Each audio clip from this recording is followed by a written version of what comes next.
Bonjour, j'ai voulu réaliser ce podcast pour répondre à la demande de mes sœurs qui aimeraient savoir davantage sur mon sujet de thèse.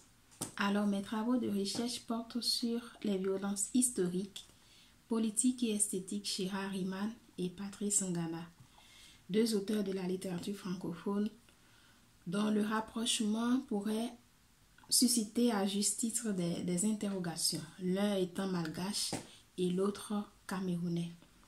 Pour comprendre donc l'enjeu de ce rapprochement, il faut questionner leur double histoire, celle qui est la leur en tant qu'individus, mais aussi et surtout celle de leur pays.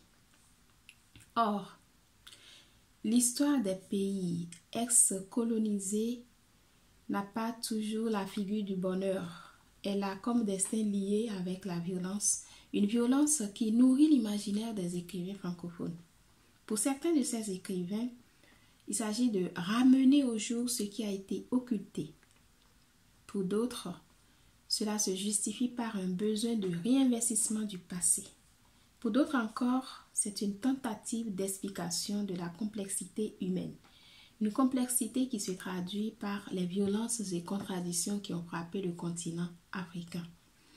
Dans tous les cas, l'histoire revêt un enjeu de taille pour les écrivains francophones et les deux auteurs que nous nous proposons d'étudier dans le cadre de ces recherches sont tous pris dans le tourbillon de cette violence de l'histoire, se donnant pour matière la mémoire. Ils veulent recadrer en quelque sorte le débat historique.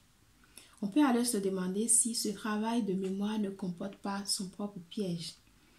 De quelle nature en effet est la mémoire de l'écriture? Pourrait-on s'interroger à la suite du professeur Jean-Christophe Delmeule, notre directeur de thèse?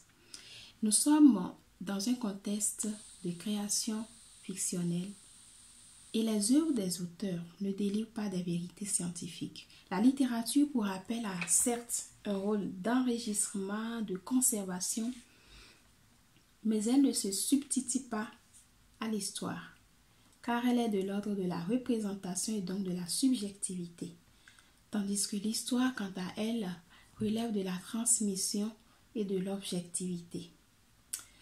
Le désir tacite de ces auteurs de faire revivre au lecteur les drames de l'humanité, en remuant ainsi la plaie de l'histoire, ne couvre-t-il pas alors une certaine révolte? Quelle relation entre l'écrivain et son texte dans cette mise en tension? Et comment traduire la faille? Surtout, comment faire de cette faille une source de création? Et puis, contre l'oubli, laisser parler non le texte mais la voix. Comment dire en termes clairs? Comment dire l'infinie douleur dans un langage fini? Quelle place pour l'imaginaire dans cette plongée dans les méandres de l'histoire? Ce sont autant de questions qui complexifient la problématique de l'écriture chez Jean-Luc Hariman et Patrice Ngana. C'est alors que, pour contourner ces apories, les auteurs vont opter pour ce que j'appelle une poétique de la transgression. Une poétique qui mette la mémoire aux prises avec l'oubli, la fiction avec la réalité. Une poétique qui se manifeste par un jeu de déconstruction qui fait violence aussi bien à la langue qu'au genre et se traduit dans leur texte par des délits verbaux, la névrose, la nécose, la folie sous toutes ses formes. Bref, un basculement de repères et de limites. Dans les conditions qui sont celles de Hariman et de Patrice Ngana, en effet, écrire ne suffit pas. Il faut représenter. Représenter pour tenter de rendre compte de l'impossible dépassement. Une esthétique de la déviance, de l'égarement, une esthétique de la résilience qui s'affranchit pour finir du cadre littéraire en interrogeant la déroutante question du mal, du pouvoir et de la violence. Voilà ce que je pourrais dire